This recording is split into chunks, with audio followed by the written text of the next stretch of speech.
Welcome to Immigration Review, your weekly source for immigration case law updates and insights. I'm your host, Kevin A. Gregg, back again to review the week's precedential immigration cases, rummaging through the decisions so you don't have to. This podcast is sponsored by Kurzban, Tetzeli, and Pratt, also known as KKTP, a law firm where I'm also a partner. Whether you are facing an immigration obstacle, a serious injury, or a legal issue in your business, KKTP will aggressively protect your best interests. This podcast is also sponsored by DocketWise, an all-in-one immigration forms and case management solution trusted by thousands of immigration lawyers across the U.S. I really like DocketWise. It makes immigration applications easy by allowing the clients to provide information through simple online questionnaires that are shareable by text or email and available in multiple languages. Not only that, DocketWise provides a comprehensive group of case management features, including invoicing and calendaring, secure messaging, task management, and a lot more. You can learn all about DocketWise and receive a 10% discount on your subscription by heading to docketwise.com/immigration-review, so they know we sent you. And as always, this show does not constitute legal advice and has no bias other than to keep you up to date and to enable you, my dear colleagues, to excel in court. So, without further ado, let's start the review.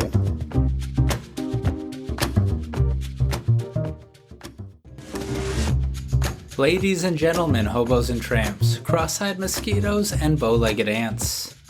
This is the podcast's 200th case law episode. I feel like Bilbo Baggins. Indeed, his words from his 11th birthday ring true for me as well. I don't know half of you half as well as I should like, and I like less than half of you half as well as you deserve. Or at least that's certainly true of my relationship with the circuits. What a ride, and I have no plans to stop anytime soon. I'd be lying if I didn't say that when I started all this, I didn't think about what the 200th episode, would look like, but I had little expectation of getting here. Well, here I am. Thank you all for listening, supporting, and emailing me over these nearly 4 years. Incredible. Also, and wonky as weird as heck, I know, but I'm a bit terrified because the First Circuit hasn't published a thing since February 2nd. Nothing. I'm talking everything including immigration. And that's a fairly active circuit usually. I want to ignore it, but my gut tells me that there's a tech glitch somewhere in Boston that will soon flood me and like 2 other First Circuit court watchers with a bunch of published decisions. At which point we can commiserate as a trifecta. How about them apples? 4 cases this week, starting with the perennial apple of my eye.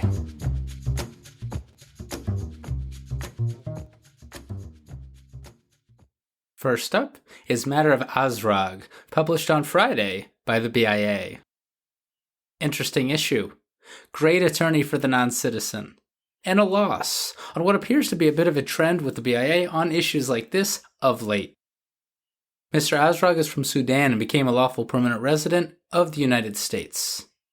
A few years later, however, he was convicted of 2 counts of theft under Section 21-5801 of the Kansas Statutes Annotated and sentenced to 12 months imprisonment for each offense. Probably only needed 1 conviction to make him removable under the facts of this case, which an immigration judge did find, and the IJ denied relief. An appeal was dismissed by the BIA in February of 2023.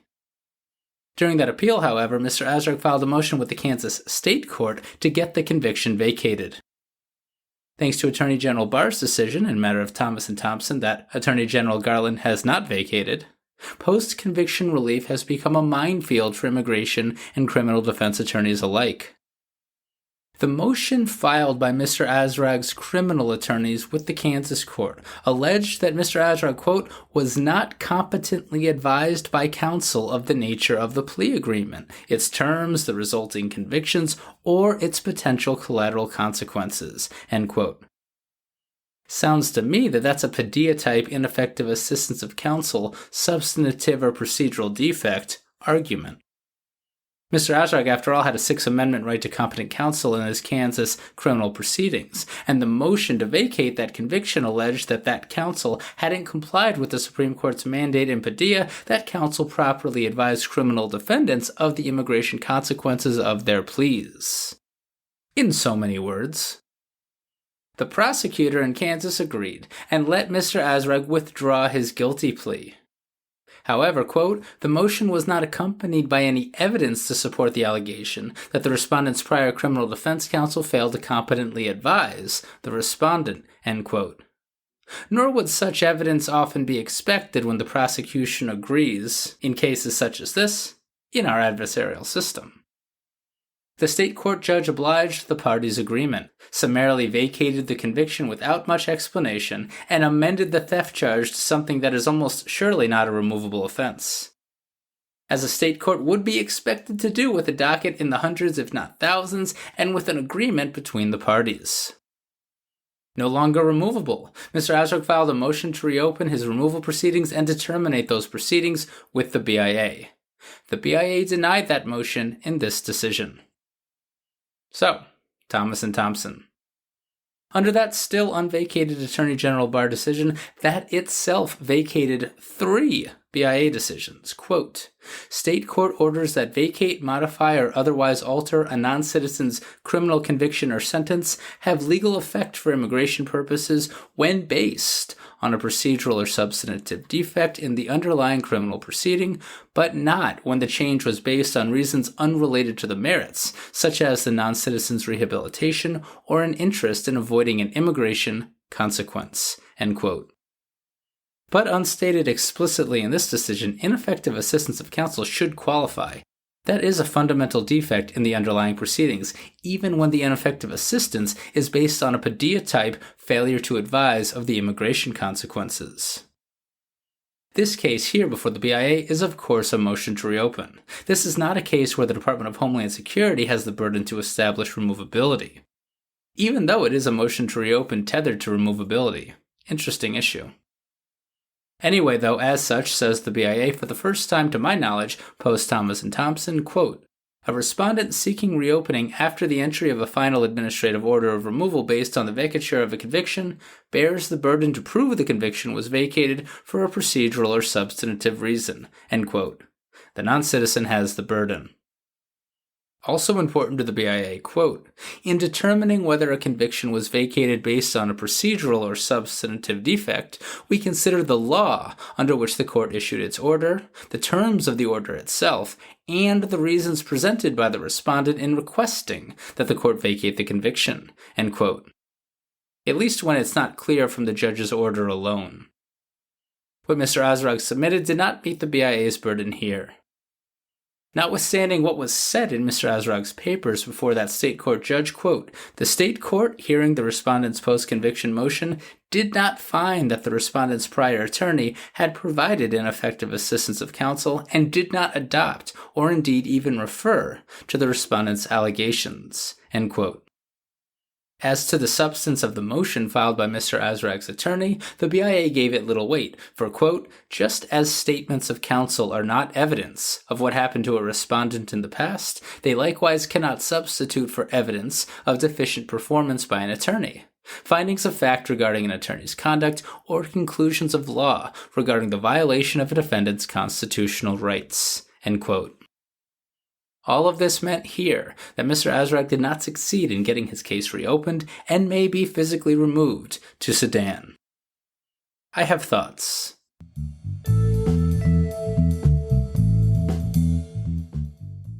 First, given the fact that even the BIA recognizes that its analysis is governed by the, quote, law under which the court issued its order, end quote, I would think that regardless of what the motions papers say factually, if the parties or the judge cite and rely on a state statute for vacating a conviction, and if that state statute lists only procedural or substantive reasons for vacating a conviction, that a non-citizen would meet their burden.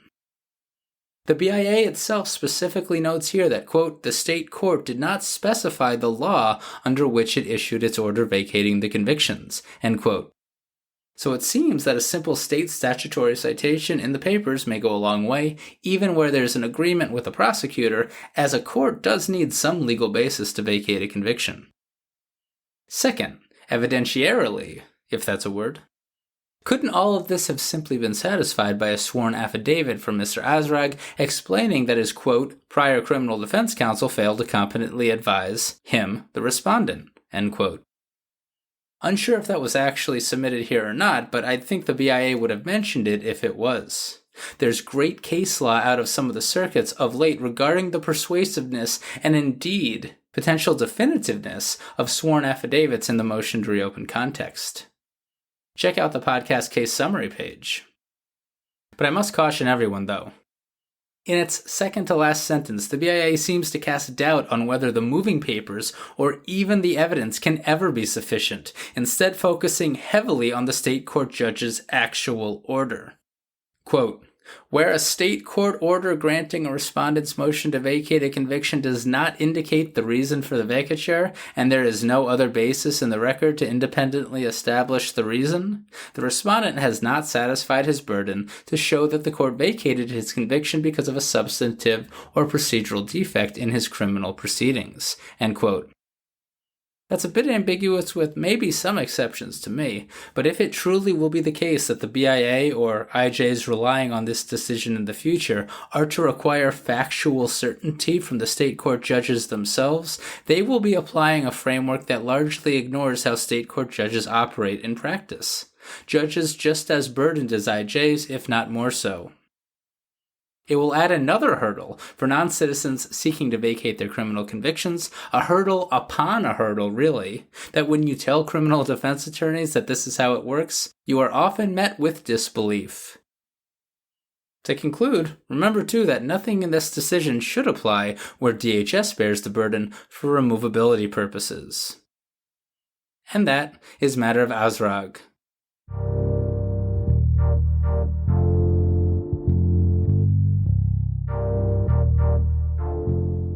Next is Singh Bhagtana v. Garland, published by the Second Circuit on February 22, 2024. This case is about asylum, and it's a relatively common claim of late, at least on a high level. A claim by a Sikh individual from India who supports the Mann Party and who fears the governing BJP party. But there's a twist. See, Mr. Singh Bhagtana testified that he was attacked by BJP members and operatives 3 times because of his affiliation with the Mann Party. Important for this case, quote, after the first attack in December 2008, Mr. Singh Bhagtana relocated to a city, also in Punjab, where he lived for several years free from harm. In 2012, he decided to permanently move back to Kapurthala, but was attacked again shortly after his return, end quote. He was then denied a U.S. visa and relocated to Gurgaon, a place near New Delhi, for, quote, a few years, end quote, where he worked as a cab driver. Only when he returned to Kapurthala again was he attacked again in January 2015, after which he came to the United States. It appears that the IJ and BIA either found or presumed that Mr. Singh Bhagtana's experience rose to the level of past persecution. That gives DHS the burden to show that conditions have changed materially or alternatively, that Mr. Singh Bhagtana can relocate safely and reasonably. That latter analysis, whether relocation is reasonable, requires consideration of many things. What's more, and while surprisingly unstated in this decision, but by regulation where the persecutor is a country's government, relocation is presumptively unreasonable. Makes sense, as they control the whole country, right? Here, of course, BJP is the governing party of India. The IJ and the BIA, however, concluded that Mr. Singh Bhagtana's own experience in India showed that he could reasonably and safely relocate. And the Second Circuit affirmed that. The court explained that Mr. Singh Bhagtana lived in 2 cities outside of his home state of Punjab for 5 or 6 years, without harm, despite his continuing to support the Mann Party. The Second Circuit, therefore, quote, discerns no reason why he could not be able to relocate to those places again and be free from harm, particularly as there is no legal restriction on internal movement within India, end quote. Nor did the agency or Second Circuit believe, contrary to Mr. Singh Bhagtana's argument, that he was living in hiding during his time in these other cities. Rather, he was apparently going to Mann Party meetings, attending Sikh temple, and driving a taxi. In addition to this, the Second Circuit doesn't read the Department of State country condition report as really helping a Mann Party-based claim, at least as of 2016, and prior Second Circuit precedent from 2006 also seems to undermine the factual argument that Mann Party members and Sikhs in general face significant threats countrywide in India. And all of it meant here that Mr. Singh Bhagtana lost his case. And that is Singh Bhagtana v. Garland.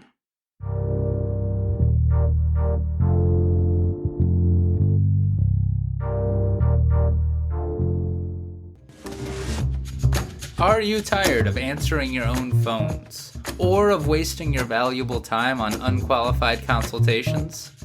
Staffy Live is the only 24/7 live receptionist and intake service specialized on immigration law. Staffy Live specialists are highly empathetic, bilingual individuals who know how to deal with adversity, have a background in client care, and are trained to qualify callers by asking the right questions. Staffy Live goes one step ahead in only scheduling qualified consultations on your calendar and then doing follow-ups when needed. Staffy Live is giving a 15-day free trial for any law firm interested with no strings attached. To apply, visit www.getstaffy.com. That's GETSTAFI.com and click on Get Started. Make sure to put in the code FREE. Links, of course, in the show notes. This podcast is sponsored by Driftwood Capital. Driftwood Capital boasts a 30-plus year track record, transacting on more than $3 billion in hospitality assets.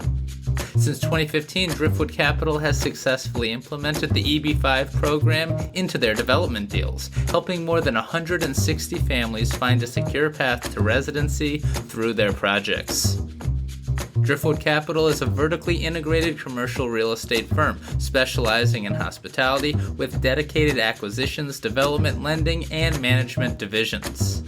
Their goal is to create long-term partnerships with its network of more than 1,200 active investors from the United States and abroad, while targeting attractive returns. Driftwood's unique approach involves managing all aspects in-house, from developing renowned hotel brands such as Marriott, Hilton, and Hyatt, to managing their portfolio of more than 80 hotels in the United States. If you want to learn more about Driftwood Capital, check out the show notes. And of course, let them know who sent you.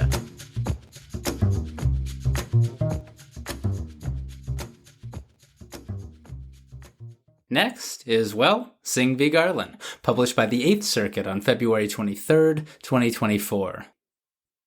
Two Mann Party asylum cases in the same week with the last name Singh. Before you roll your eyes, though, remember, there would have been a fair amount of meritorious asylum claims from Germany in 1938 with the same last name, had the option been available. Just saying. Here, though, as in the Second Circuit decision, Mr. Singh did not succeed, and in keeping with many Eighth Circuit decisions, it's a short one. Really, Mr. Singh didn't have much of a chance here. After 5 hearings and continuances and possibly having still not found an attorney, Mr. Singh appeared for his merits hearing and said, quote, he needed more documents from India that he did not identify, and that he could not go forward today, that he was not prepared, that he was mentally unable to go forward with his case, and that he was under pressure, end quote, and that he would not be testifying that day at his merits hearing. To the IJ and the BIA, Mr. Singh's refusal to testify and provide information about his claim meant that he couldn't meet his asylum burden, and so the agency denied his application as abandoned. Looks like all of that went to the 5th Circuit, where perhaps Mr. Singh was detained at the time, I don't know, and the 5th Circuit dismissed the petition for review. Still in the U.S. in 2021, Mr. Singh filed an untimely motion to reconsider with the BIA that was denied. Later that year, he filed a motion to reopen, alleging materially changed country conditions in India. Quote, he alleged that the ruling party in India has outlawed demands for a separate Sikh Khalistan, that in March 2021, its members attacked Mr. Singh's father for hiding Mr. Singh, a Khalistani terrorist. And in April 2021, Mr. Singh became an active member of the organization Sikhs for Justice, end quote. And as Khalistani terrorist is in quotes in this decision, I imagine that's only an allegation from the Indian government, allegedly. Mr. Singh further argued that the immigration judge violated his due process rights in denying a continuance for the April 2020 hearing because of the COVID-19 pandemic's impact on his mental health and on his ability to obtain supporting evidence from India. The BIA denied this motion too. The problem, said the BIA, was that Mr. Singh, quote, offered no comparison of current country conditions to those in 2020, end quote, meaning that to the BIA, he had not shown that conditions had materially worsened. The BIA rejected the other due process stuff too, as did the Eighth Circuit. Not sure why we're at the Eighth Circuit and not the Fifth Circuit, but whatevs. In the Eighth Circuit, quote, the BIA does not abuse its discretion when it determines that new evidence, even if previously unavailable, is not likely to change the outcome of the proceedings, for example, because it is cumulative, end quote. The Eighth Circuit saw this as what Mr. Singh was presenting, at best. It also agreed with the BIA's rejection of his due process arguments. I'd tell you more, but the analysis is one paragraph without any specifics, so what can I do? Mr. Singh's case will not be reopened. And that is Singh v. Garland.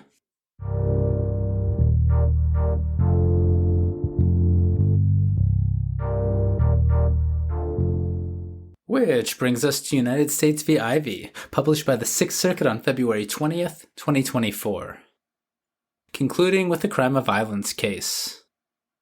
Mr. Ivey is presumably a U.S. citizen, and he pled guilty to possession of methamphetamine with the intent to distribute and being a felon in possession of a firearm. Not recommended. His sentence got enhanced based on the district court's finding that a prior conviction he had for aggravated robbery with a deadly weapon under Ohio Revised Code Section 2911.01A1 was a crime of violence. But that was not correct, said the Sixth Circuit. There are actually two crime of violence definitions for this sentence enhancement guideline purposes, and the Sixth Circuit analyzed both of them, but only the Elements Clause crime of violence definition is materially identical or really in any way similar to the immigration aggravated felony crime of violence definition, so that's what I'm going to talk about. The Ohio statute makes it a first-degree felony for an offender to possess a deadly weapon and, quote, either display the weapon, brandish it, indicate that the offender possesses it, or use it, end quote, while attempting or committing a theft offense as defined in Section 2913.01 of the Revised Code, end quote. Section 2913.01 in turn identifies more than 30 different theft offenses. Some of those theft offenses are quite serious and dangerous and seemingly violent, like, say, robbery, quote.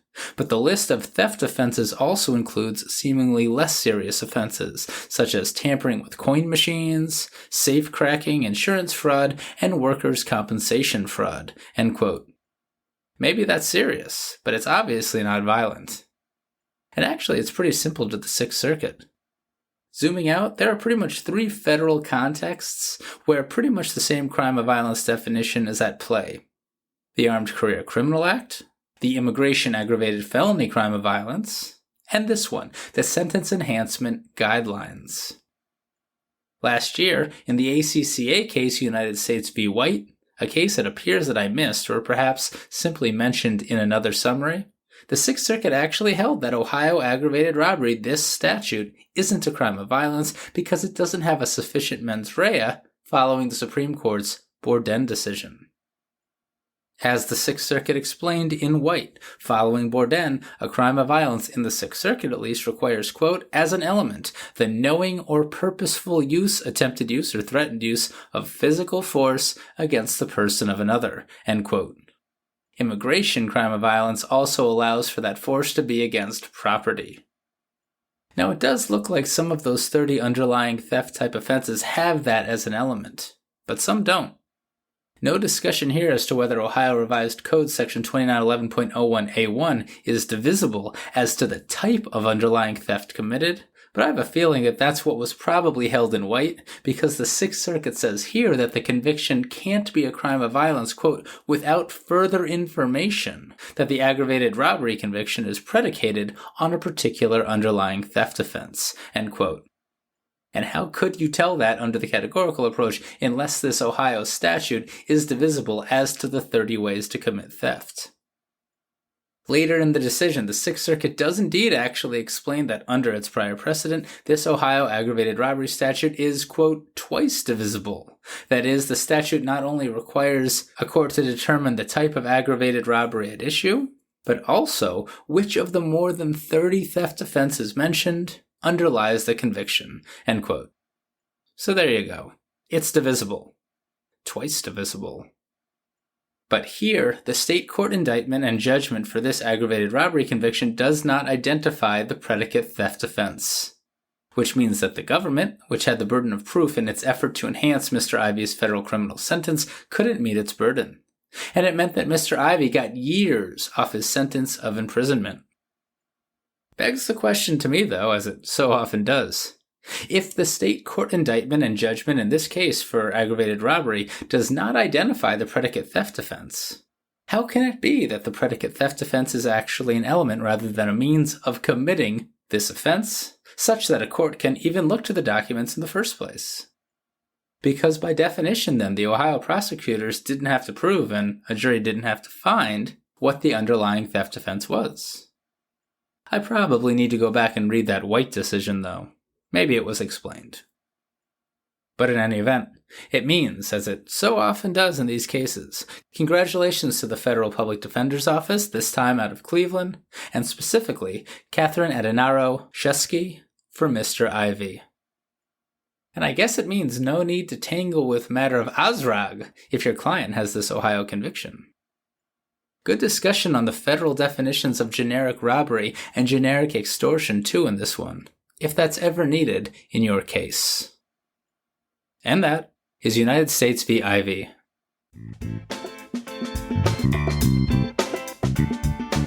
So there you have it. You're all caught up with the past week's published immigration cases. I'm Kevin A. Gregg, a partner with the law firm Kurzban, Tetzeli, and Pratt, and this has been another episode of Immigration Review. Thank you for listening, and I hope you enjoyed it. If you did, please share it with a friend and rate and review us. Each review helps new listeners find the show. And of course, subscribe to Immigration Review wherever you get your podcasts. If you like what we do and want to become a patron of the show, please check out our Patreon page at www.patreon.com/Immigration Review or click on the link in the show notes. And if you're interested in an official Immigration Review CLE certificate, email me at kgreg@kktplaw.com with your full name and the episode numbers for the 10 shows you've listened to. Also, feel free to email me with questions, comments, or anything at all, and follow the show on Instagram and Facebook at Immigration Review, or send us a tweet at ImReview, that's IMM Review. I'll be back next Monday for a brand new discussion. Until then, I'm Kevin A. Gregg, bringing you the Immigration Review.